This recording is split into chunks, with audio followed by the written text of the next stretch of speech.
Hello everyone, today is Ash Wednesday, February 18, 2026. I'm Tom Worth, and the Vatican has rejected Donald Trump's Board of Peace.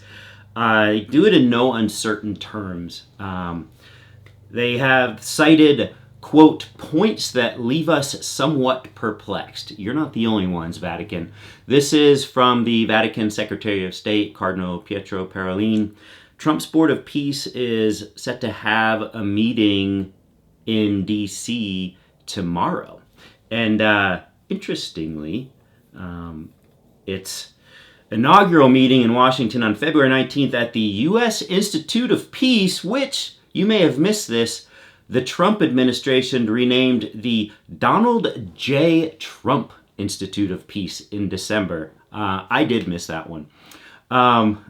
It never ends. But what Pietro Parolin, longtime cardinal,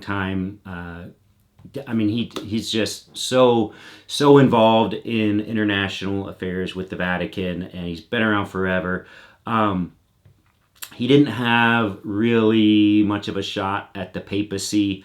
One guy that did was a guy named Pizzaballa, which was a funny name. He's involved in this story too. He's the Latin Patriarch of Jerusalem, which encompasses, it's the diocese at which, I don't know. If you don't know what a diocese is, that's fine. It's the part of the Catholic Church that's in charge of Israel, the Palestinian Territories, Jordan, and Cyprus. Diocese can be pretty small. Like we have a Fort Worth diocese, you have a Dallas diocese. If it's a really big diocese, then you might have an archdiocese like New York or Chicago. The Latin Patriarch of Jerusalem is what the diocese that encompasses Israel and the Palestinian Territories is called. And there is a person in charge of that. He is also a cardinal. And it's a guy named Cardinal Pier Battista Pizzaballa. And it says, I missed this one too. He gained international attention in late 2023. He offered himself in exchange for the Israeli hostages held in Gaza back in 2023. These are selfless people. For his part, Cardinal Pier Battista Pizzaballa, the Latin Patriarch of Jerusalem, was even more blunt, describing the board's structure as he's not saying it has some perplexing points or there's perplexity involved in this. He says the board's structure is a, quote, colonialist operation, end quote, where outside powers decide the fate of Palestinians, and did not like the $1 billion membership fee for a permanent seat, stating that the church's task is, quote, the sacraments and dignity of the person, end quote, not financial stakes and geopolitical boards, which is Trump's focus. Why the Vatican was even invited to this, I know Trump doesn't like to have his invitations spurned. He gets so bent out of shape if he asks you to be part of something or to just give your $1 billion and you decline. That really bothers him, and there was no way the Vatican was going to be a part of this. For the Secretary of State, what he was concerned with was the primacy of the United Nations. I'm going to quote this again. He says, quote, one concern is that at the international level, it should be above all the United Nations that manages these crisis situations. This is one of the points on which we have assisted. He says the Holy See, quote, will not participate in the Board of Peace because of its particular nature, which is evidently not that of other states, end quote. He's talking about the Vatican, and they don't have, the financial interests in what the Board of Peace actually is. The Vatican is not looking to develop a seaside resort in Gaza where billionaires can have fancy places by the sea. It's not what he's interested in. You're still not getting any legitimate participation in this. You do have a few observer status invitations taken up by Italy, for instance, but they're not going to be part of the Board of Peace. They're not paying $1 billion. So Pizzaballa's offer came soon after the attack on October 7, 2023. Wasn't taken up on it, of course, but in that October 7th attack by terrorists, 1,200 people roughly were killed in the surprise attack by Hamas. Since then, Israeli military response against the Palestinian people has resulted so far in roughly 70,000 Palestinian deaths since that October 7, 2023 attack. You don't hear about these numbers very much. I've mentioned it once before, at least once before. I know you want to hit them harder when they hit you, but 70,000 versus 1,200 seems it seems disproportionate to me, and it's not stopping. It says this conflict is among those with the highest civilian death rates, because most of those 70,000 are there's not that many Hamas terrorists there to kill. Most of the overwhelming majority of those 70,000 killed have been civilians. So, among those with the highest civilian death rates in any 21st century conflict. So, Trump had already lost the Vatican. J.D. Vance is they don't like him. They don't like him showing up at everything and forcing his way in. They know he's not a true Christian. They know that Marco Rubio is not a true Christian. If they were, they would not be undertaking the actions and saying the things that they say. True Christians don't do that.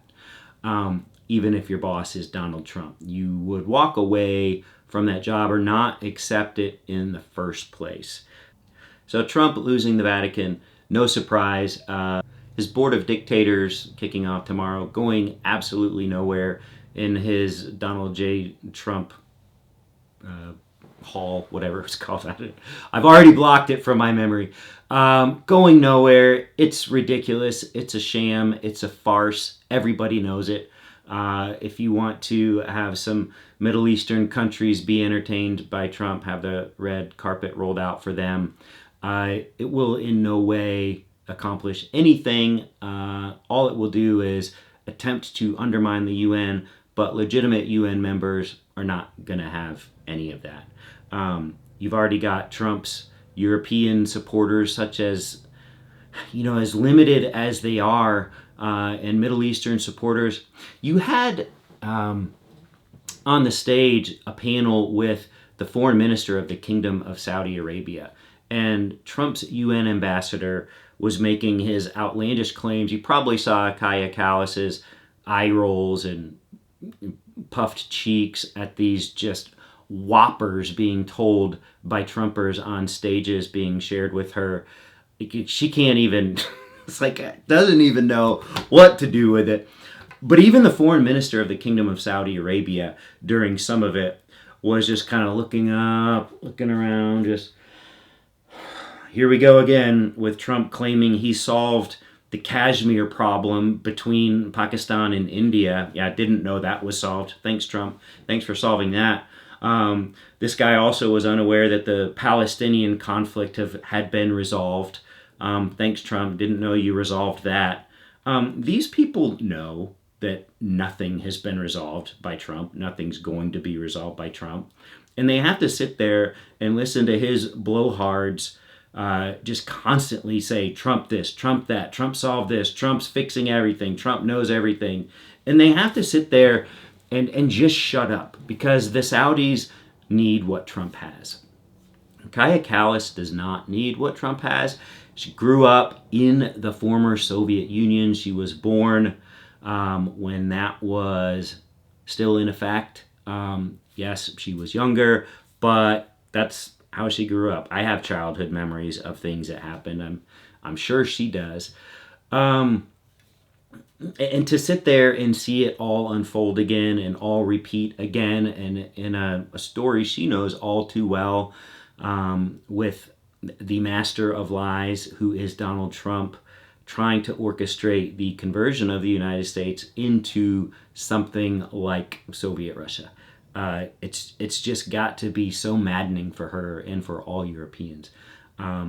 Americans, not so much, I guess. He's got a good 30 to 35% support still of people who just, I guess, don't know any better, who have no understanding of history, no understanding of political systems, no understanding of any of this, because they continue to support him because he's telling them he's brought prices down. They go, I guess they go to Walmart and look at the receipt and realize, wow, everything's really expensive, but Trump's telling me it's cheaper, so I guess my memory must be not working correctly, because this sure seems like a much higher receipt than it used to be.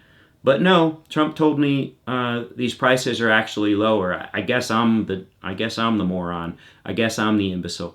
I guess that's what Trumpers are thinking. They believe him instead of their own lived reality.